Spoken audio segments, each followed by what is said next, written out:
2013-14 jsem vyhořel jak papír, úplně už prostě ti to semele, je to náročný prostě. A co se dělo?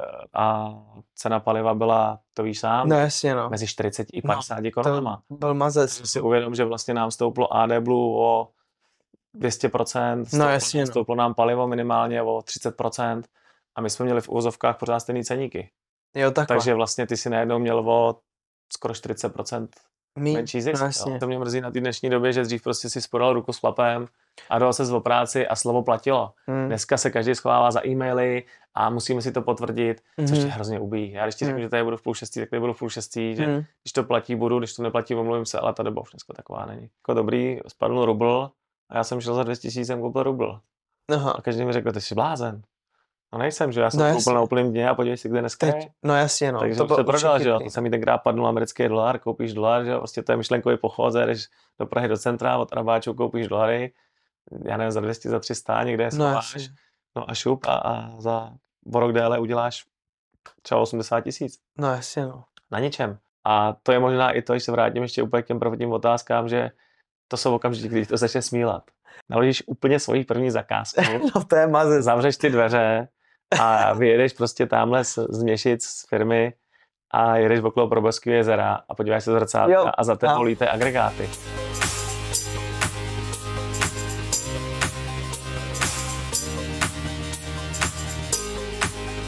Čau, Luboši. Nazdar. Čau.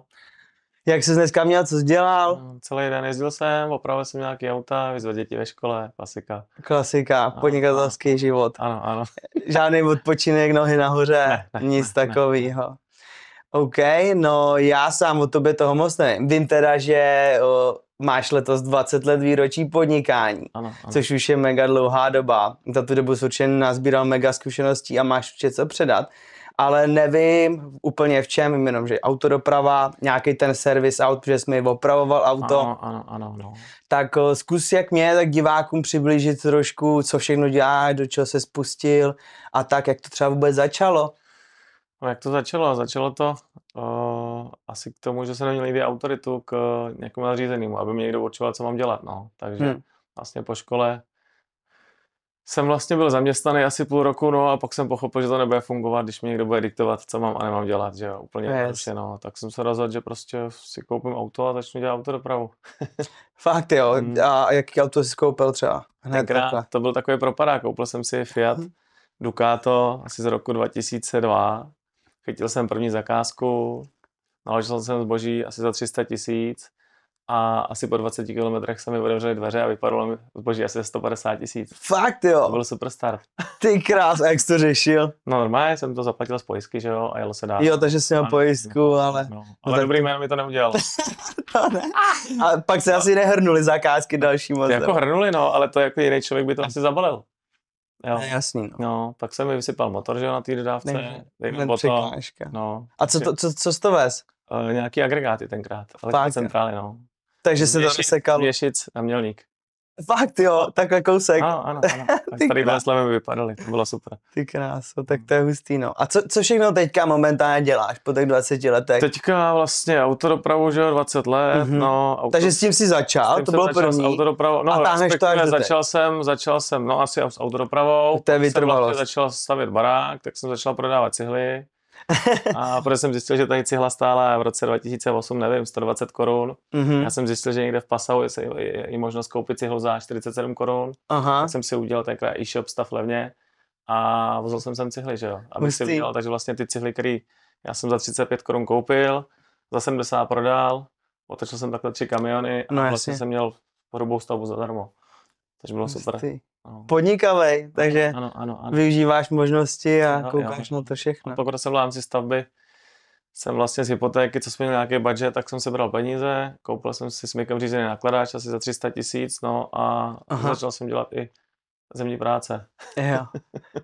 Bagr jsem samozřejmě využil u sebe na stavbě, že jo? No asi. A posílal jsem... Takže si koupil bagr a... Koupil jsem bagr, který jsem si dělal svoji práci na své stavbě. No a zároveň jsem s ním vydělával, že jo, jezdil jsem si po kšeftech, no. Jo, a do toho dělal dopravu samozřejmě, no. Ale pak zjistí, že vlastně nejde být jedným zadkem na 2 židlích. To nejde, než to stíhat, jo. A bylo to ve fázi v roce 2007, kdy si neměl prostě prostor na to, nebo finance na to, platit ještě někoho, tak to rozjetý nebylo zatím, že jo. No jasně, jasně. Takže tak to začalo, no. Pak se přidal autoservis a tak dále, tak dále. Autoservis to je něco, co tě baví, ne asi? Baví, to dělám vlastně, to děláš. Vybírám si, dělám, že mě to, co mě baví, dělám, jako nějaký takový ty věci, které se mi úplně nechce dělat, tak odmítám nebo je předražím. Kaši, jasný, zarobíš na tom aspoň. No jasně, takže v tenhle moment, co všechno děláš? Určitě autodoprava, to ti zůstalo, servis. Autoservis mi zůstal, no, občas nějaký nemovitosti, kryptoměna mě baví. A investuješ? Investuju, no. A do čeho investuješ? Teďka na Investownu, nějaký nemovitosti. Jo, taky to. Plus mám nějaký garáže pro nájmy a tak dále, takže. A kde máš garáže? Na Mělníku. Na Mělníku, jo. Ano. Máš nějakou volnou pro mě? Ne. Je to plný, ale v tom vidím budoucnost, no, jakoby už stárnem, když jako je mi 41, ale jako v tom vidím tu jistotu, asi jo, potom v těch nemovitostech, jako jo, to tak asi je. No jasně, no. Logický, že jo. Když něco vlastníš, pak to pronajímáš, tak ti tečou peníze a nic neděláš, že jo, takže. Přesně tak. Takže celkově podnikavej. A musíš peníze, když necháš na účtě, tak je sežere inflace, takže musíš to je pravda. No. To je pravda, no. To je, no. A ty jsi mi říkal, že teďka čerstvě se rozdělal něco novýho. Udělali jsme s kamarádem vlastně z Mělníka něco, jmenuje se to zásilka Express, vlastně když potřebuješ urgentně dostat něco někam, prostě teď jsme schopní to třeba do hodiny a půl naložit. Jo, takhle. Odvízt to kamkoliv v uvozovkách po Evropě. Cokoliv, takže taky jako doprava prostě. Je prostě doprava, ale jsou tam teda zvedlý ceny. No jasně, aby hradní suma, ale prostě občas jako, to není z mý hlavy, je to z hlavy mýho kamaráda a ten mě využil, protože mám tu logistiku, znám to. No jasně, no, tak vlastně 20 let. Pomáhám 20 vlastně v tom, co on rozjíždí vlastně, no. Jo, takhle, takže pomáháš. Vlastně. Je to jeho myšlenka. Aha. A já mu to pomáhám realizovat, co se týče té přepravy. Kdyby nestíhal, že jo, já poskytnu jak osobní auto, tak nákladní auto, který má momentálně 3. Takže ty ho jako zaštítuješ a bereš si z toho jenom nějaký procenta. Přesně tak, musí nějaký profit. Ale nemáš s tím žádné starosti, všechno si řeší. Fakturuje, on řeší vlastně veškerou administrativu a všechno, komunikaci s zákazníkem, přesně tak. Tak to je dobrý, zase rozšiřování, zkusíme to. Další rozdělování těch příjmů, že jo, je potřeba toho mít mnohem víc. Vždycky příjmy musí být z více stran, že jo. Děláš to hodně, děláš to prakticky od mladá, malička, furt honíš, furt něco vymýšlíš a tak. Měl jsi vlastně na té cestě, když jsi začínal, protože to bylo hned po škole, někoho, kdo tě jako v tom podpořil, rodina podporovala tě, nebo si do toho šel vyloženě sám? Já jsem do toho šel úplně sám, jako já jsem měl takový dětství, takový divoký, takže jako, ne, že já byl divoký, ale tak jako táta rozvedený, že máma rozvedená, že byli rozvedený, takže to bylo takový složitější. Naši jako moc peněz nikdy neměli a to mě vlastně, to si dobře strefil, teďka mě vlastně nakoplo k tomu se postavit na vlastní nohy, no, jakože už jsem začínal jako kluk, já nevím, 12-15 let prostě sbírat jabkaty a prostě od malička podnikal. No, takový podnikavý, pak už jsem začal vlastně o školu vlastně, že jo, co jsem byl na střední, tak jsem začal bytový jádra dělat, že jo. Aha. Jo, takže vlastně začal jsem tak, že jsem boural. No, bytovku, koupil si barák, panelák, koupil si tam byt a kompletně jsem chtěl rekonstruovat. Jo, a pak pronajímal. Jsem začal firmu, že jo, která to dělala, mě tenkrát bylo 16, třeba 15, 16, 17. Fakt jo. A já jsem vlastně dostal nabídku od známýho, jestli nechci jim dělat jako lopatu v uvozovkách, že jo. Takže jsem vlastně nejdřív čistil jako bytový jádra, že vyboural to, nanosil sádrokarton. A to byl rok někdy, já nevím, 2002, řekněme, 2001, 2002. A to bylo 16, 17 randa let. A vlastně začalo to tak, že já jsem začal dělat tyhle hrubé práce, no a pak bylo potřeba odpojit nějakou elektriku, on přišel elektrikář, já jsem řekl, že to umím, odpojil jsem elektriku, odpojil jsem vodu a on říkal, hele, ty jsi šikovný, až jsem pak začal dělat tu práci, ne lopatu, ale začal odkládat, dělat vlastně elektriku a tak dále. A někde v roce 2002 jsem bral třeba už nějakých pomalu 16, 17, 18 tisíc brigádě. To brala moje máma, jako jo. No jasně, no. Takže jako to a jenom kvůli tomu, že smakal, prostě dřel si na sobě. Neměl jsem Bubertu, jo. Bylo to o tom, že vlastně kluci šli ze střední, šli prostě samozřejmě za holkama. No jasně, pařit někam. Pařit a já jsem to jako měl, ale v menší míře, no. Chodil jsem opravdu jako makat minimálně 3krát v týdnu a 2krát v týdnu jsem měl fotbal, no. Takže jsem měl jsem naložíno. Jako, to se přiznám, že jo, ale... A sám vyloženě rodiče tě nějak do toho, že si říkal... To nikdy. Prostě... K tomu jako nebyli úplně, tak jako táta k tomu taky nebyl, máma taky moc ne. Takže měl začaly takový ty střípky toho toho postavení se na vlastní nohy. No jasně, no. To už měl dobrou průpravu sám od sebe, takhle z mládí, už sběr jablek a ty brigádky, tohle všechno. Jo. Když si to stydím jako vůbec dneska. No ne, to absolutně jako, když si to právě jsem chtěl říct, vezmu na sebe, tak já jsem nikdy nějak moc nechodil na brigády nebo tohle, právě spíš jsem lítal s klukama venku, dělali jsme blbosti a nějak to a proto mě asi třeba nikdy napadlo jako vyloženě podnikat nebo takhle už od malička, víš? V tom dětství nebo v té pubertě, protože vlastně máma na nás těch moc peněz neměla, takže třeba jsem potřeboval nějaký kolo lepší, cokoliv, tak prostě na to nebylo. Tak musel si sám. Dělával sám, jo. No a pak už jsem v 17 vlastně neměl ještě ani řidičák na auto a už jsem měl tenkrát první Audi 100 v garáži a všude si jezdil favoritama, že jo, a s vlastítkama, jo, takže jo, už mě to bavilo od mládí, no. A to mě přivádí teďka i k mindsetu, že prostě, jak jsi sám vydělával ty peníze už od malička a od malička, že jo, se učíme mnohem líp všechno a tak, že už v té době, jak jsi říkal, jezdil se favoritama a ty už měl tu Audinu, tak už od té doby si měl asi nastavený ten mindset, tu hlavu, že jako dokážeš víc, dokážeš Bavilo mě to, pak je to, že nedá a dál, jo, snažíš se jakoby furt to rozšiřovat a posouvat se. Ty vlastně už děláš tohle všechno 20 let, oficiálně podnikáš. 20 let, ano. Určitě za těch 20 let se toho spoustu změnilo, byly nějaký krize podnikatelský. Jaká byla tvoje největší krize, co si třeba pamatuješ? Jo, hele, největší krize, no asi řeknu největší krize, no, tak bylo to v tom startu, jak jsem ti říkal, že mi vypadaly tak jako to. No jasně. Hromadu lidí si myslím jako semlelo, že už no bych nepokračoval dál, jo, mít jako hnedka sekeru 150 000 jako nebo ono to nebylo 150, bylo to třeba 50, 70, já už to nepamatuju, ale jako je to dost peněz začínáš. No jasně, kor v tom roce, že jo. Tak a největší krize asi v dopravě pro mě byla, hele, když to řeknu asi špatně teďka, tak největší krize je, když mi zkrachovala firma, u který jsem zakoukal tenkrát před 10 lety třeba 300-400 tisíc, měl jsem po splatnostech, firma šla do krachu, že jo. Jo, takhle, a nezaplatili ti. To už je tenký let, to jako nebyla sranda. A druhá krize, kterou jsem zažil na rovinu, byla 2 roky ta válka, co přišla, protože prostě my jsme měli ceníky stejný a cena paliva byla, to víš sám, no jasně, no. mezi 40 i 50 korunama. To byl mazec. Takže si uvědom, že vlastně nám stouplo AD Blue o 200%, no jasně, stouplo nám palivo minimálně o 30% a my jsme měli v úvozovkách pořád stejný ceníky. Jo, takhle. Takže vlastně ty si najednou měl o skoro 40% menší zisk. No jasně, když si tankoval. To byla velká krize, jako jo. Nebo krize. Jo, byla to krize. Asi no. Co tě z toho dostalo? Zdražili jste nebo? Ale nedostali tě z toho nic, no tak to zase dohoníš někde jinde, že jo. To je prostě jo, takže musíš zase vymýšlet. Máš ty jenom jeden příjem, to já furt tvrdím každému. No jasně, to nejde. Příjem je všechno špatně. Máš autodopravu, budeš jezdit jenom pro jednu firmu, všechno špatně. Jo, no jasně. Furt mám 2, 3 firmy, protože vím, že když ta jedna skončí, já nedej bože budu mít leasingy, nebo nějaký splátky, úvěry, tak ti to furt někde teče. No jasně. Jakmile se uvážíš na jedno, hrozně špatně budeš hledat potom další kde se upíchneš, jo, kort rychle, že jo. Ano, přesně tak. Že to potřebuješ. Takže to za mě byla asi největší krize, jako, nebo krize, no. To dá říct krize, asi jo. No, jako určitě. Jo. A ono se to pak vyrovnalo, ty ceny toho paliva, že jo? Pak po roce se ty firmy probraly, dali nám tady nějakých 10-15% nahoru, že jo, nám ceníky. No a samozřejmě to palivo začalo padat dolů, že jo, začalo to jít kolem těch 40 korun. Takže a vy jste měli jako nějaký smlouvy vyloženě? Máme nasmlouváno. Máme vlastně daný ceny, já si ceny neurčuju, to je to nejhorší.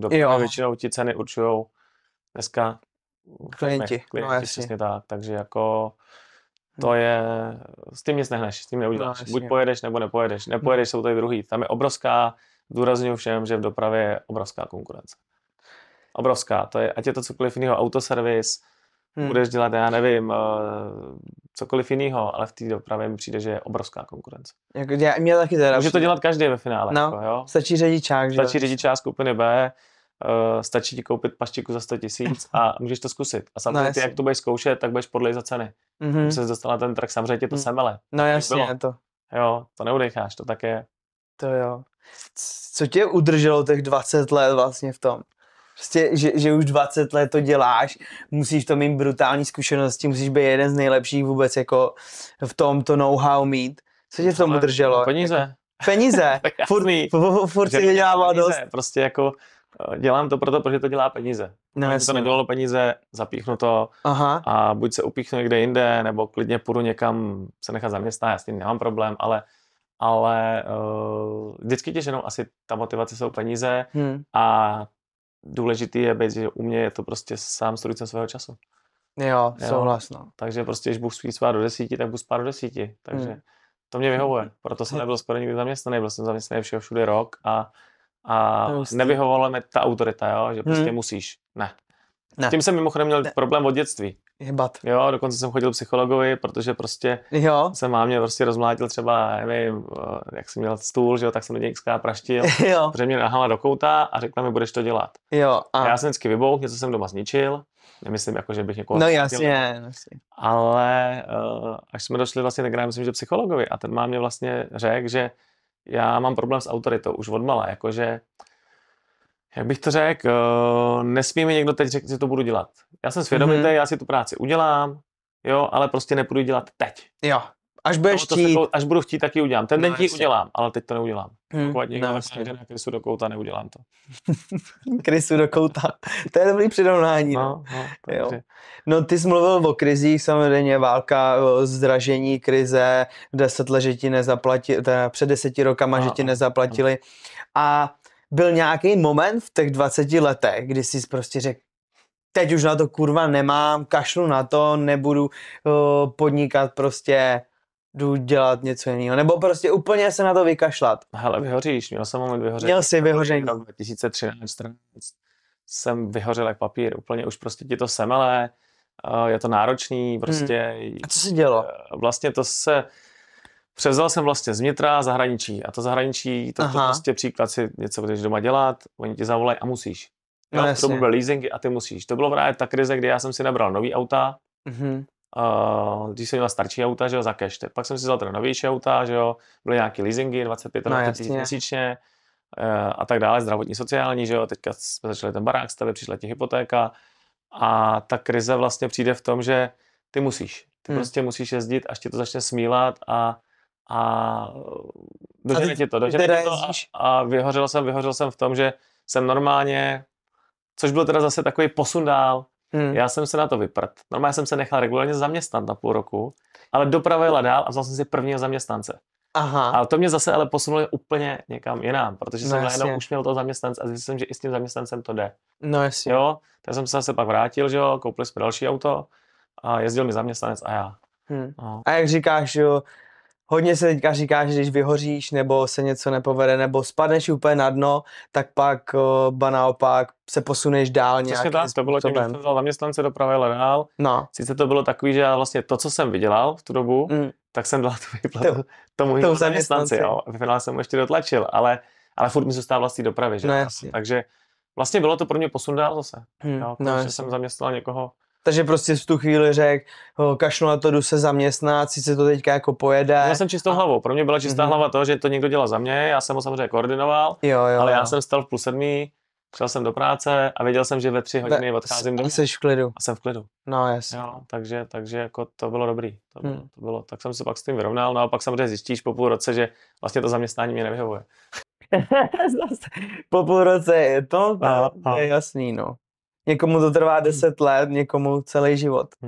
A pak na konci života si řekne, že sakra, až 1/3 života jsem strávil v práci, která mě nebavila a přesně užíral jsem se. Já nechápu tohle. No, teď už taky ne. Jo, je to tak. To je mazec, no. Že hromadu lidí to neudělá, protože se bojí, co bude. Bojí se. Bojí, že půjde do neznámá, že najednou nebudou peníze, nebo že to neutáhnou doma. No, jasně. Jo, na jednu stranu to chápu asi, ale já jsem vždycky takový střelec, takže vždycky to vyšlo. Co bys doporučil těmhle lidem, co se třeba bojí, fakt zkusit něco nového a nechtějí začít? Přesně kvůli tomu, že se bojí. Musí mít nějakou vizi, že jo? Nemůžu jí tady říci, že prostě teď si otevřu kadeřnictví, že jo? Já nebo ty, prostě no jasně, to je nesmysl, že jo? To je nesmysl. Něco, v čem jsem si jistý, vím, že to bude fungovat a určitě mám okolo sebe nějaký lidi, kteří mi v tom asi možná pomůžou v dnešní době, jo? Protože není to jednoduchý. Není to jednoduchý, vem si, že dneska prostě zdravotní je pomalu 3000, já nevím, 400 korun, sociálka už je pomalu dneska 5000, jako jo, tak to je skoro 9000 vydělat, kde máš nějaký prostě pronájem třeba něčeho, jo, není to sranda. Není to sranda. No 8 000 nějak, to je zdravotní plus sociální, minus, plus minus 8 000, no, no, takže to dneska pak samozřejmě daně. Je asi dost, pak máš nějakou přesně daně, účetní no. a v tomhletom záleží, kdo co bude dělat. V autodopravě tam za mě musíš mít minimálně nějakou železnou rezervu, minimálně dneska 400-500 tisíc. Než začneš, protože si uvědom, že máš třeba 30 až 90 dní splatnost. Až 90 dní? Až 90 dní splatnost, tak to tak je. A teď si vím, že ty prostě na 3 autech, na 4 autech, který teda my provozujeme, protankuješ klidně, já nevím, 80-100 tisíc. Kde máš výplaty. Teď si vím, když ti ta jedna firma vypadne a přestane ti splácet, tak má. No jasně, no. Tak seš pekle. No, to seš pekle, prostě, no. Takže to už jsou velký čísla, no. Jo, což se tě netýče kadeřnictví, že jo, ale jo, to je složitý, co jim poradit. Záleží, v čem by kdo chtěl podnikat, že? No, samozřejmě. Je prostě... No ale ty na začátku si po malinkých krůčkách prostě začínal už si nějaký budovat ten mindset toho podnikatele, toho, že si dokážeš vydělat ty peníze, tak asi začít, ne? Vůbec, zkusit něco. Jsou lidi, že jak se bavíme, já uvidím u sebe v práci, kde teda mimochodem končím za chvíli, že tam jsou lidi 35-40 let, a v životě nic jiného neskusil. Já se s ním bavím a co jsi zkusil? Hele, já chodím na koncerty, mám 35 koncertů do roka a chodím tady a chodím na pivo, to mi stačí. Víš, a je tam vidět, že by chtěli něco víc, ale že se bojí. No jasně, no. Je tam ta nejistota, no, protože jak už jsme se o tom bavili, mají tam nějaký závazky. No jasně. A se, že půjdou do neznáma a ty peníze to třeba dělat nebude, ale to je to riziko toho podnikání, jo. To tak je prostě, jo. Jo, takže to je... A já jsem třeba začínal jako žádný leasing nebo něco, já jsem si všechno jel z hotových peněz. Jo, já jsem si jako ve finále vzal leasing snad na 2 auta tenkrát, víc ne, prostě jinak se snažím prostě, až teď to jsem ve fázi, kdy až na to mám, tak si to koupím. Jasně. Jo, protože už se nechci vázat na nějaký leasingu. To radši budu mít nějaký starší auta, ale svoje, než mít něco, do čeho se uvážu a zase budu tady 5 let prostě jak na trní, jestli na to budeme mít. Jo. A vím, že funguje hodně i někdo si jako půjčuje auta? Že si půjčuje se auto, no, to takhle se dá půjčovat, ale za mě jsou to vyhozený peníze. Vyhozený peníze. Tak vím si, že ty auto za tu dodávku plachtou dáš někde kolem 35 měsíčně. Fakt jo? Jo, a když si jdeš na leasing, tak za ní dáš někde kolem 18 a je tvoje. A je tvoje, no. Jo, takže... A když dáš těch 18, jak dlouho je tvoje? No, to splácíš podle toho, jakou si pořídíš. To se dá pořídit od 600 až do 1,5 milionu to auto. Jo. A to se bavíme o plachtových dodávkách, jo. Takže tak to je, no. A nepřemýšlel jsi někdy to vyhypovat třeba na kamion? Ne, v žádném případě. Hele, to je starosti, ajetr, prostě řidiči samozřejmě Cčko, Ečko, nemůžeš to dát každému, to už není sranda. A když to zpoměruju cena výkon, tak zlatý dodávky. Jo. Opravdu. Jo, tak ty, jak jsi jako v tom chtěl bych to rozjedál, samozřejmě, už jsem to jako by měl rozjetý, zkoušel jsem, byl jsem na nějakých zkuskách. Jo. Ale to, co mi nabídli jako za kilometr, nebo co mi nabídli za ceny, tak vůbec neexistuje, nechci. To by muselo být... Ne, teď si uvědom, to už je zase si nějaký plac někde pořídit, kde to musíš, jasně, no. A v úvozovkách už se mi nechce. Mnohem víc starostí. Starostí už. Zase. A nechci už. Jo. No jasně. Za těch 20 let se muselo změnit kupa věcí, ne? V té autodopravě. Hele, změnilo se šílený, je to šílený. Dřív si skočil do dodávky, jel si, chytli tě za pásy, to jsou kraviny třeba příklad, jo. Zasvícení nikdo tě nějak nemoralizoval, byla to 100, 2, pak už to přejde, prostě začnou být všude kamery, začnou být všude váhy, prostě mýto a jako je to, ten, kdo by začal dneska s tou dopravou, je to složitější, jo. Dřív my jsme jezdili prostě přetížený, prostě v uvozovkách. No jasně. Dneska máš na 100 míst v republice váhy. Fakt jo. Jo, prostě to je prostě, ta doba už je složitá v tom, co se týče jako v uvozovkách dodržovat ty předpisy, jo. Já jsem 2 roky zpátky, mě chytli tady u Štěrbohol, auto bylo přetížený v uvozovkách o nějakých 125 kilo. Aha. Jo, zvážili což je nás. málo. Což je málo, 125 kg. Za těch 125 kg jsem dostal 15 000 na místě a 27 000 ve správním řízení. Takže jako, to se dřív nedělo, že jo? No jasně, prostě, to neexistovalo. Takže jako je to složitý. Ty kráso, to je dost. No je to 15 000 na místě a 15 000 na místě řidič vlastně a 27 000 jako firma ve správním řízení. 42 000 prostě za 120 kg. To tak je, no. Hustý, no. Takže myslíš, že tohle je asi ta největší změna? Jo, v tomhle je ta změna v té legislativě. Je to přísný, technicky se zhoršili prostě. a ta legislativa. Tak je to asi hodně tím, že to dělá hodně lidí a je to tak asi, no. bylo to už ne. To spíš já si myslím, že stát tam chce hrabat. Nikdo jo, no, to není vůbec o dopracích, to je, že stát prostě to vidí jednoduchý příjem peněz ze státního rozpočtu, takže jako tak to je, jo. To bohužel to tak je, no. No, snaží se nám ulevit od toho schodku. Ano, přesně tak. Jo. Jak za tu dobu, co podnikáš, se změnil tvůj pohled? Ať už na podnikání celkově, nejenom v té autodopravě, ale podnikání, nebo sám na sebe prostě? No, celkově pohled sám na sebe. Já si myslím, že se snažím teďka dělat jako za takhle času, takhle peněz. Je to asi teďka arrogantní, ale to chce asi každý, že? No jasně. A jinak pohled na to podnikání. A dřív to tak nebylo? A dřív to tak jako nebyly děti, že jo, nebyly tolik starostí, takže dneska se chci víc věnovat dětem nebo rodině, takže říkám, proto chci za málo času více peněz. Jako dřív to bylo asi jedno. A jinak co se změnilo, asi tak nějak v tom podnikání. Ten pohled na to. Pohled. Lidi v dnešní době musí být strašně opatrný. To dřív nebylo. Jo, dneska to je, vem to sám, ta doba to bere dopředu a je to digitální doba a prostě podvody a tak dále. Musíš všechno kontrolovat. V tomhle jsem na to změnil pohled. Všechno se třikrát proklepnu v dnešní době, ne jako dřív. No jasně. Jo. A co nebylo tolik podvodníků, myslíš? Nebylo. A co mě mrzí na té dnešní době, že dřív prostě si spodal ruku s chlapem a dal se o práci a slovo platilo. Dneska se každý schovává za e-maily a musíme si to potvrdit, což je hrozně ubíjí. Já když ti řeknu, že tady budu v 5:30, tak tady budu v 5:30, že když to platí, budu, když to neplatí, omluvím se, ale ta doba už dneska taková není. To máš pravdu. To prostě všichni se schovávají, napíšeme si to do maila a asi to tak má být, nevím. Jako doba jde kupředu, ale v některých věcech mi přijde, že jde dozadu právě. Jo, myslím, určitě. Že to taky. No. Jo, i v tomhletom, no, že málo osobního kontaktu, lidi právě radši si píšou, než aby se zavolali, nebo a to podání ruky, že něco platí, to přesně, je jak říkáš, málo osobního kontaktu a tě doba se strašně zrychlila. Jak ty říkáš, dneska nikdo už ti nezavolá, dostaneš objednávku mailem, ty na ní nezareaguješ a za 20 minut práci nemáš. V té dopravě to bohužel strašně rychle. No, jo, takže to je tou dobou. Jo. To je rychlost, no. A zase to má svý výhody, že jo. Když se jezdilo, pamatuju, že my jsme ještě neměli navigaci, že jo, tenkrát. Jako jezdívalo se, byly hranice, že jo, čekal si. Zase jako ten posun je dobrý, že v té digitalizaci, jo. Tenkrát nějak byly první navigace, které my jsme neměli, byly hranice, kde si čekal, že jo. Dneska máš prostě navigaci v mobilu, koupíš si perfektní navigaci, že jo, nikdo nečekáš, nečumíš. Jako to zase má výhodu. Jo, asi tak. Jo, tak samozřejmě ta doba šla dopředu, jak říkáš, tím digitálem. Já si třeba nedokážu jako představit, jako takhle mladší, že někam daleko jedu bez navigace. Ty vole, jaký to je jako? No tenkrát jako... mapy, nové papíry. Nechci machrovat, ale byla doba, kdy my jsme fakt jezdili ještě podle papírových map. Jako v tom roce, když jsem začínal 2005-2006. Teď nechci jako někoho mystifikovat, ale navigace asi byly, já nevím, člověče. Ale já si teďka úplně nevybavím, ale vím, že jsem jezdíval fakt podle klasické mapy. Měli jsme mapu Evropy, měli jsme mapu České republiky, mapu Prahy, že jo, byly 3 mapy. Jasně.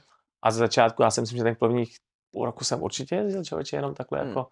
No tak telefony nebyly takovýhle, vůbec. A maximálně ty krabičky, že jo, a to muselo být v tu dobu drahý, takže to navigace možná nějaký byly, ale bylo to jenom v rámci České republiky. Hele, to už je strašně dávno, abych tady někoho nemystifikoval, ale já si pamatuju, že my jsme jezdívali ještě právě s tím Luďou, jak jsme se bavili, že jo. Luďa to byl ten, co vlastně tady byl ve třetím díle. Ano, takže my jsme spolu nějaký ježdění měli, vzpomínám, to byla to super doba.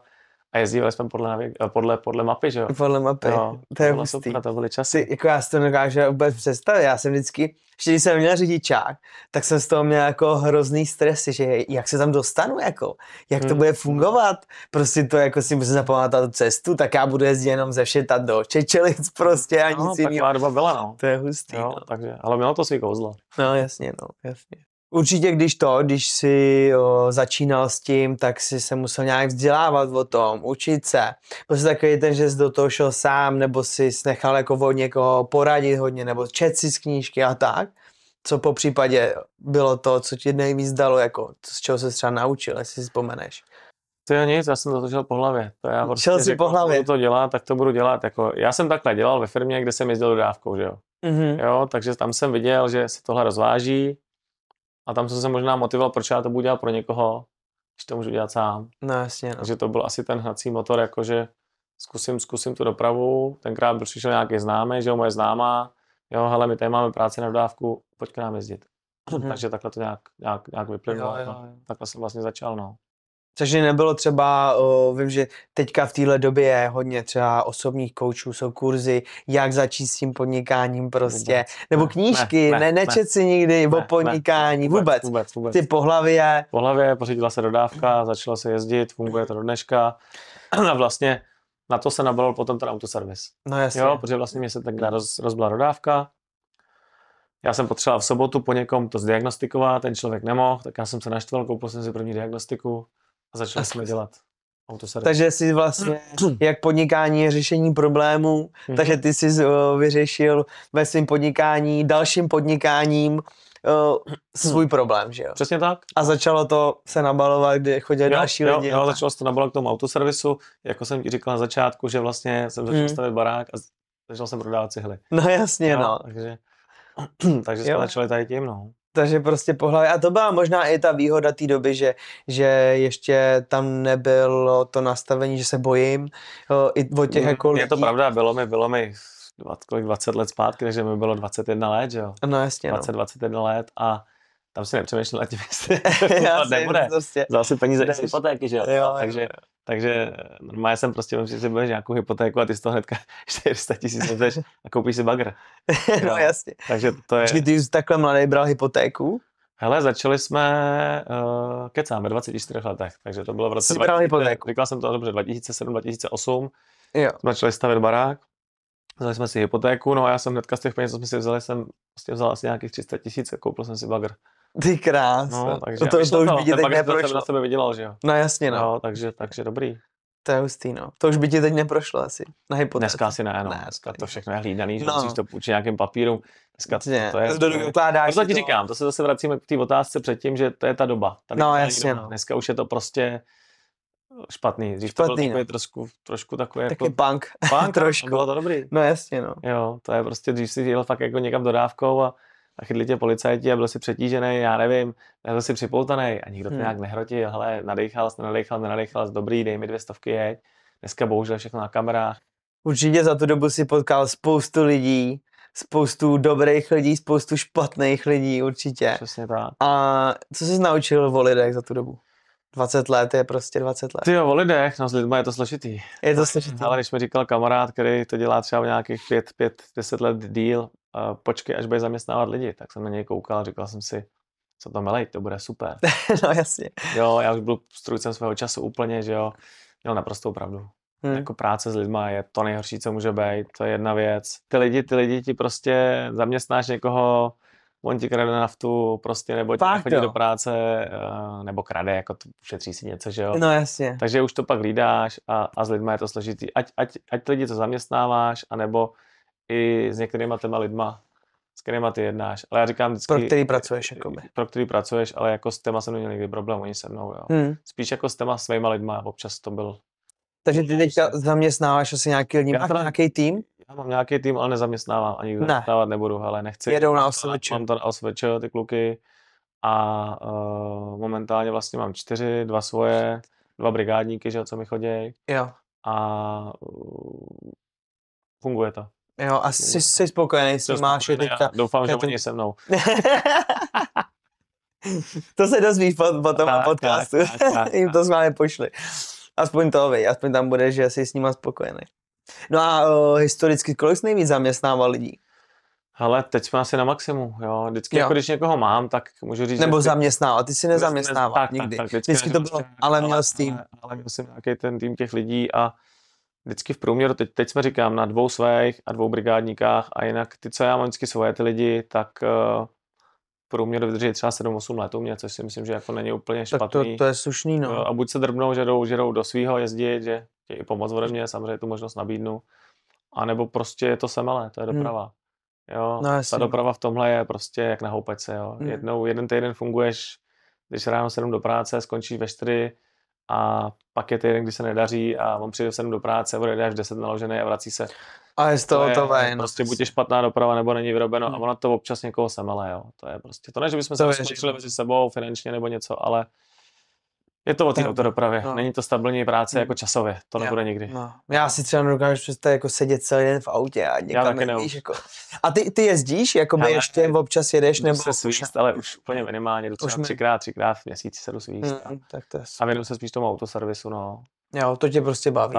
Tak, a dětem převážně teďka, protože prostě, hele, to už nikdo nevrátí. No jasně, to je pravda. Jo. Ty máš 2 kluky vlastně, malý ještě, kolik jim je? 8 a 10. 8 a 10. To už nejsou úplně malý, už to letí to. 3letýho nově, takže jo. No, je to záhul. Vlastní, no. Ty jsi říkal, že nějaký ten kluk se třeba občas trhne a chce pomoct. Jsi vyškolil jsi takhle víc lidí, nebo pomohl si nějakým způsobem? Byli kluci, kteří to chtěli to dělat na sebe, tak jako nabídl jim tu ruku samozřejmě, že jestli chtějí, tak jim pomůžu, ať si koupí auto a že jim nějakou jako práci dávat budu, jo. Jo. Takže jako pomohl jsem jim, jo, někomu třeba, že prostě za mě začal jezdit to Německo, že jo. Na rovinu já jsem řekl, nechám si z toho 15-20%, no jasně, tak. Chceš, nechceš. Jak já vždycky říkám, já mám, ty chceš, já mám, že jo. Jo, je takhle, jasně. Jakoby, tak to je, no. Jo. No a je někdo, kdo vlastně už to dělá díl a funguje mu to? Co z těchto kluků? Hele, já už nejsem s nima v kontaktu. Ne, vůbec. Ne, ty se vždycky třeba trhli, to byli nějaký kluci z Prahy, že jo, tak takhle, takže v vozovkách, já se snažím s těma řidičema vykat. Jo, že nějakou autoritu prostě. Já jsem to nikdy nevěřil, takový to první na tykačku. Jo, to máš pravdu. Tak to není dobrý, pak začnou, já potřebuju tohle a potřebuju zálohu a nemáš. Jo. To vykání má to svý, si myslím. No jasně, no. Nějaká autor, prostě jsi pro ně autorita, jsi pro nějaký trošku šéf, že jo. A ono něco, jak já říkám, říkat ty vole nebo vy vole, jo. Ale jo, pravda. Ale tak to asi je, no. To je jak já v práci, mě bylo 18 vlastně čerstvě, 3 dny nějak, no pár dní prostě, přišel jsem do práce a mistr prostě 28letý první, co mi řekl, tak tykej mi. Jasně. No a od té doby prostě jsem ho měl těžce na párku až doteď. Je to tak, ono to dělá, prostě je to blbost, je to jenom vlastně slovíčkaření, ale je to tak. Má tam tu autoritu prostě. No, to zmizí. No jasně, no. To máš určitě pravdu. Máš to dobře nastavený, no. Co máš teďka v plánu vlastně dál s firmou? Chceš ji ještě jako rozvíjet? Nebo? No, rozvíjet asi ne. Jako momentálně přemýšlím o tom, jak mám ten autoservis, že bychom jako takhle uvidím, jakým směrem budou kluci. Jo, momentálně mám vlastně jako teda 3, takže hele, těžko říct, jsou mladí, ale když by šli tím směrem, tak samozřejmě budu rád, když to převezmou, že jo. Já jsem taky někdo bude jezdit z nich a když by je bavil autoservis, že jo, který funguje, tak asi bych jim vzadu postavil normálně nějakou halu, že jo. Žádný prostor, 2 zvedáky, se dělat se kompletně a říkám, jeden může jezdit, 2 můžou dělat vzadu, když budou chtít, já tam budu jako tatík. Podržtaška. Ale opravdu jako podržtaška před tou hlavou. A budeš v klidu něco vybudovat, to je skvělý jako náhodou. Kdyby to tak bylo, byl by to krásný happy end pro mě. Jo, víš, to souhlas, no. Asi jo, no. A třeba z nich budou zubaři. No tak ještě je brzo na to něco hodnotit, víš. Takže zatím to nechávám tak, jak to je nastavený a zatím jako v tomhle se rozvíjet nechci, říkám. Jsem spokojený.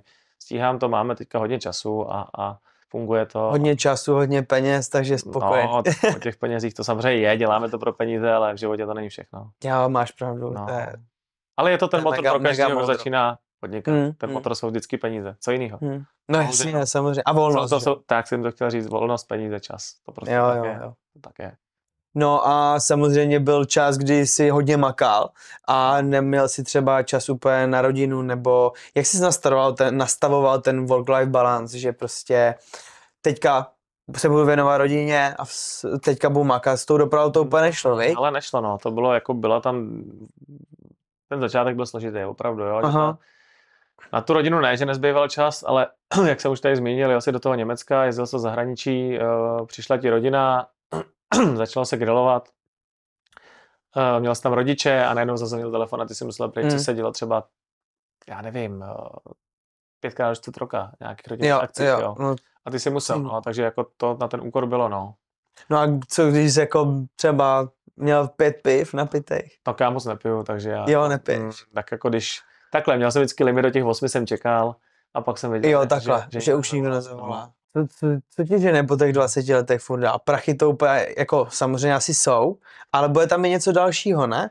Tak jako snažíš se tak jako ty zkušenosti furt získávat, pardon, a hnát to dál jako rozvíjet to někam, no, jakože teď jsme zkusili, říkám, tu expresní zakázky a to už pak jako onemocníš. To už je jako to vyzkoušet dál a dál. No jasně. Teď si zkouším trošku dostat do těch nemovitostí, třeba to zkusit a posouvat to dál. No, ty teda investuješ a investuješ přes to Investown? Teď jsem si zkusil Investown, no. S tím jenom hraju, abych pochopil, jak to je. Jo. A vzděláš se o tom nějak třeba něco, čteš si, nebo... Střelec. Já to tam nasypu na nějaký rytm. Jo, takže vůbec se o to jako... Ne. A celkově jako nějaký... Zajímá tě třeba jako nějaký sebevzdělávání ohledně hlavy, jak si nastavit prostě to klidné myšlení nebo tak? Ne, na to není prostor. Ne, vůbec. Knížky. To si radši motorku, kluky a jdem se vyvenčit. Jo. Takže... A to je taky hustý, když se bavím s mladšíma podnikatelema, který už něco samozřejmě vybudovali, tak právě to dávají hodně na ten mindset, že mají nastavenou hlavu na to podnikání a že jakoby se tolik nebojí. A když se bavím s takhle staršíma, který už podnikají 15 let, 20 let, tak prostě řeknou, ne, já jsem střelec, já jsem do toho šel vždycky po hlavě. Ne, a vždycky do toho po hlavě půjdu prostě. A stejně jim to fungovat bude. By mě zajímalo, jako kde tam je to jako nějaký propojení, víš? Ale to je jako tak, že prostě, já nevím, přišla v Rusku válka, že jo, tak jako dobrý, spadl rubl a já jsem šel za 200 000, jsem koupil rubl. Aha. A každý mi řekl, ty jsi blázen. No nejsem, že já jsem koupil na úplným dně a podívej si, kde dneska je. No jasně, no. Takže to se prodal, že jo, to se mi tenkrát padnul americký dolar, koupíš dolar, že jo, prostě to je myšlenkový pochod, jdeš do Prahy do centra, od Arabáčů koupíš dolary, já nevím, za 200, za 300, někde je schováš, no a šup a za rok déle uděláš třeba 80 000. No jasně, no. Na ničem. Na ničem, no. Ale jenom proto, že máš ten zkrát a ono to taky mohlo jít dolů, ale. No jasně, jo, to je jako když jsi měl Bitcoin, že jo, tak ty si hraješ s Bitcoinem a teď ho jako prodáš s nějakým ziskem minimálním a on teďka šel o další milion nahoru. No jasně. A ty si řekneš, kdyby, anebo kdyby, by taky mohl spadnout dolů. No jasně, no. Takže to je vždycky to riziko, to je ale bohužel takhle my to děláme, no, že to po hlavě. No. Po hlavě. Chtěl bys třeba zkusit něco úplně novýho, dalšího teďka, rozjet od začátku a zkusit si to teď, jako že už ti je 40 a jak teďka vyloženě by to šlo? Jako zkusit znovu jako autodopravu. No ne, třeba autodoprava, ale něco dalšího, něco, co tě láká, nějaký jiný podnikání třeba, jo, víš? Ale jako už asi, nic mě nenapadá hlavně, ale už by to nepokryl časem, jako neměl bych na to lidi, jo, ale co je dneska boj. Ale co by mě lákalo, tak jako fakt ty nemovitosti, o tom furt jako silně uvažuju. Koupit pozemek, postavit barák, prodat. Jo, ale nechci to na hypotéku, což vlastně v dnešní době je momentálně ne, že nereálný pro mě, ale vem si dneska pozemek kolem 3, 4, 5 milionů. No jasně, no. Stavba, to je randál peněz, jo. Ale jako, kdyby to jednou k tomu došlo, převalit to tam, tak jo, v tom to vidím, že by to mě bavilo. Jak to hodnotíš vůbec to, ty pozemky, ty nemovitosti, jak to šlo nahoru všechno? Nesmysl. Ale já si myslím, že už jsme někde takhle jako teďka tady. Jo, veď. Už to veď nemůže snad jít, jako jo. A když jako procentuálně asi půjde, ale je to šílený. Pro ty mladý lidi to je šílený. No já sám vím, že jo, teďka řeším buď pozemek, nebo byt nechcem, spíš pozemek. Tady přes ulici byla 4 miliony za 1000 metrů. To je šílený. Já jsem koupil tenkrát v roce 2007 2200 metrů a koupil jsem to za 140 000. To si děláš srandu, ne? To je dobré pro vás. Neříkej jako. Ale zase, tenkrát se pohybovaly pozemky třeba 500, 600, 700 tisíc a hledal jsem, slídil jsem, pídil jsem, volával jsem, jo, a vyšlo to, jo. No ty jako máš tam skvělý pozemek a to má přes 2000 metrů. 2204 myslím, že no. Takže to je, plus si postaví rybou. No to si postaví. No. Takže je to boj teda. Tak jeden. Nezávidím vám to. No to jo, je to mazec. Teďka jsem se bavil s lidma právě, co se tomu věnujou, investicím a tak a mě říká, že teď to je dole. Že teď jako, a že to půjde nahoru, jako třeba za rok. Jako, asi jo, ale to už bylo desítky, spíš setiny procent, to už nemůže no, jasně, jít, prostě to je šílený. A i mi přijde, že se to teďka zastavilo, třeba před 2-3 rokama ty lidi nakupovali a proto to šlo i nahoru, že jo, nakupovali a teďka nikdo nekupuje prostě. Ne, je to šílený ty ceny, vůbec vám to nezávidím, tak to je. Je to mazec, no. No jo, ale tak nebudeme si stěžovat na dobu, furt ne, jako jdem dopředu vůbec. tou dobou a nějakým způsobem jako rosteme i. Přesně tak. A určitě za těch 20 let, za tu dobu si tím podnikáním jako člověk vyrost. Určitě máš spoustu jiných myšlenek, než jsi měl a než bys měl jako třeba v zaměstnání, že jo? Kdyby to určitě máš úplně jiný portfolio kamarádů. No jasně. Různé akce, že jo, výstavy a jako i těm dětem to něco dává, že určitě tam vezmeš jako od prostě různých akcí, prostě, které si teďka, nevím, nespomenu. No jasně, no, ale jezdíš furt někde, nebo my vlastně děláme i výstavy pro určitý firmy, že jo, stánky třeba, já nevím, outučko děláme, pro jednu firmu jezdíme, děláme vlastně. Počkej, takže vy tam odvezete ty věci?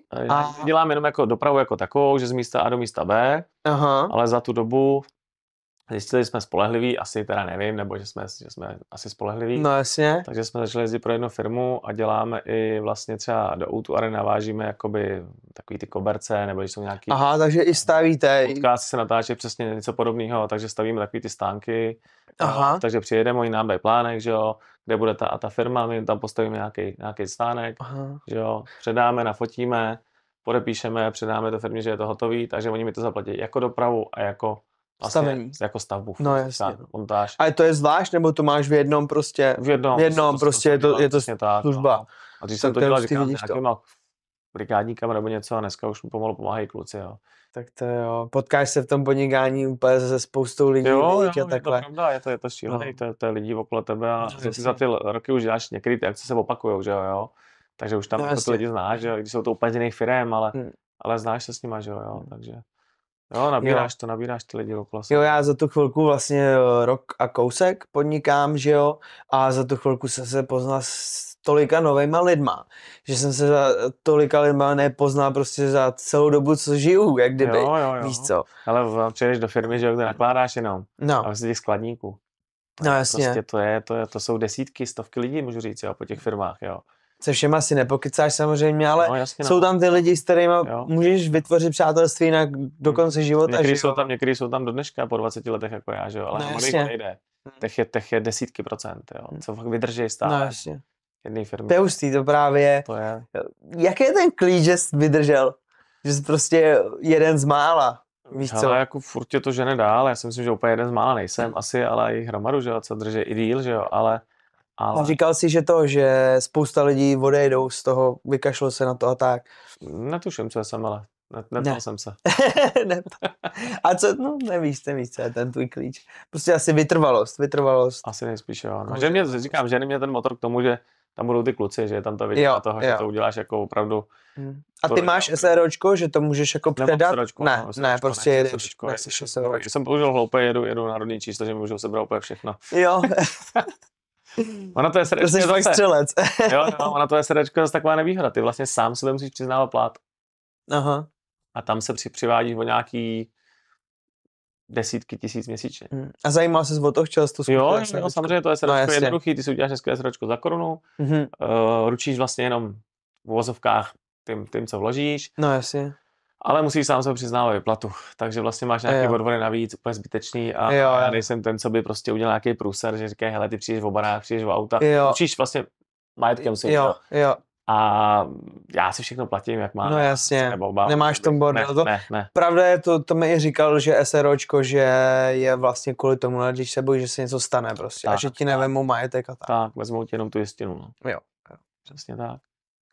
Každý má ty začátky, jak jsi říkal, jsou prostě těžký, ale asi je to o tom vydržet nějakým způsobem ta vytrvalost tam a nevzdat se, ne? Aby to vůbec mělo šanci uspět. Jo, je to tak, no.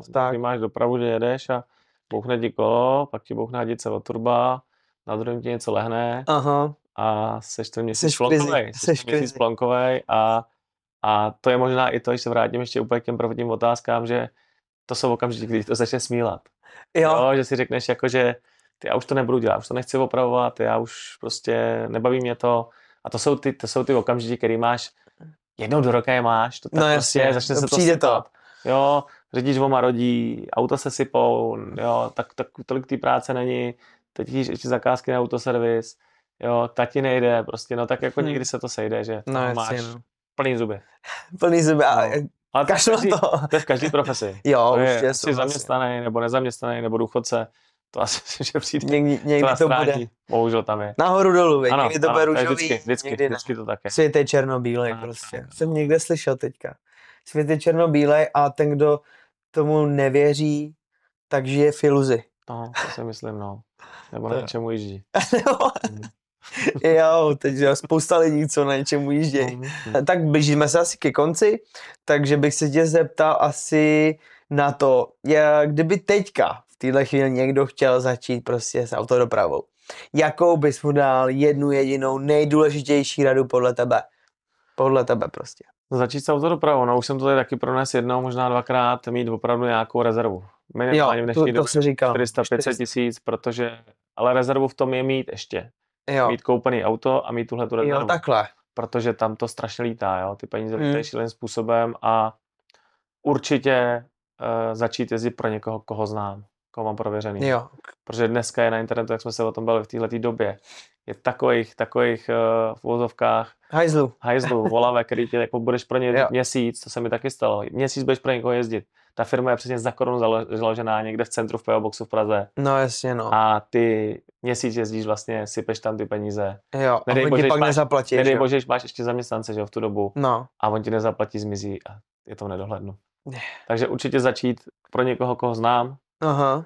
Minimálně nějaké doporučení, abych měl, nějaké reference a mít fakt rezervu, protože jako vem si, že ty si koupíš dodávku, dobře, tu si většinou, když chceš nějakou pěknou, někdo si lízne, že jo, na leasing, tak ti tam naběhne 20 000, a ty budeš jezdit, že jo, potřebuješ něco vydělat, zdravotní, sociální a první měsíc máš odježděno. A dneska minimální splatnost je 30 dní. No, nikdo ti míň nedá, jako jo, kratší čas. A spíš třeba na zahraničí je i 90 dní, tak si to spočítej. Spočítej si, jaký ty peníze budou z toho účtu mizet. No jasně, no. A tady za Omaru mých známých 50níků začínalo přesně v kamionově dopravou, zkusili to, že budou jezdit. Fakt, jo. A že jako takhle, já říkám, hele, máš na zádech aspoň 500-600 tisíc, na co? A ještě ze mě dělal jako, hele, mladý, blbej, co tady hladíš? Potkali jsme se zpátky v restauraci, že jo, nebo v hospodě a za 2 měsíce mi dal za pravdu, že jo, prostě už je na doráz. Omlouval a platnost je ještě v nedohlednu, jo. No jasně. 90 dní a nesmí se nic rozbít. No, ještě jo? K tomu. Nebo nedej bože, auto někde zůstal v zahraničí, odtah, prostě já nevím, vyteče někde nafta. Ten mazec. Jako to, tak to bych asi doporučil, no. Jako, a určitě dobrý doporučení. Jo. A je v tom obrovská konkurence. Obrovská konkurence. Jo. OK, super, děkuji ti a ještě tě nakonec násilním o nějaký tvůj failík. Co se ti stalo prostě, co je mega vtipný, co na sebe chci prásknout, čím se třeba úplně nechlubíš, ale stalo se ti v tom podnikání nějaký prostě fakt fail. Vím, že už si zase prásnul ten začátek. No to bych to se to bylo strašný, jako jo, to si vím, že prostě jedeš, naložíš úplně svoji první zakázku, no to je mazec. Zavřeš ty dveře a vyjedeš prostě tamhle z Měšic z firmy a jedeš okolo Probozského jezera a podíváš se z zrcátka a za tebou lítají agregáty. Ty krás. Takže prostě teď si říkáš, tak doufám, že jsem někoho trefil. No jasně. Jestli se někomu něco nestalo, to je první, co bys No to je to nejhorší. Teď si začnou tačit $, kolik tě to bude stát. No to je to. A teď prostě vylezeš a tam přijde ještě trubka nějaký, který tě vytočí a řekne, pane, ono vám to asi padá z auta, že jo? A říká, ne, ty vole, spadá to tady z nebe, ty prší agregáty. Tak jako, to můžu říct, že asi byl ten začátek, jo. A nebo ještě úplně prvotní začátek, který byl, když jsem si koupil úplně tu první dodávku, tak to asi tak bude. Jsem si zaplatil pánovi, jel jsem domů a někde u křenku rána a z motoru mi vyběhla ohnice, vystříkl olej a to byla moje první auto. Nekecej. Takže jako jsem ty začátky měl tak to bylo jako úplně fajnový, jako jo. Takže jako to klobouk dolů, já jsem tenkrát volal pánovi, že se mi to stalo, že to není možný.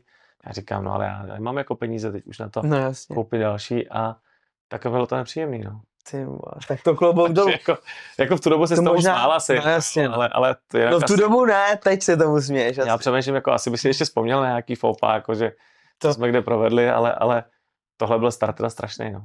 Mazec. No a možná, že tyhle ty fuck upy z tebe udělali toho silnějšího týpka. Určitě, dneska už se to nesměješ. No jasně, no. Jo, to už prostě dneska nic nerozhází, to je prostě...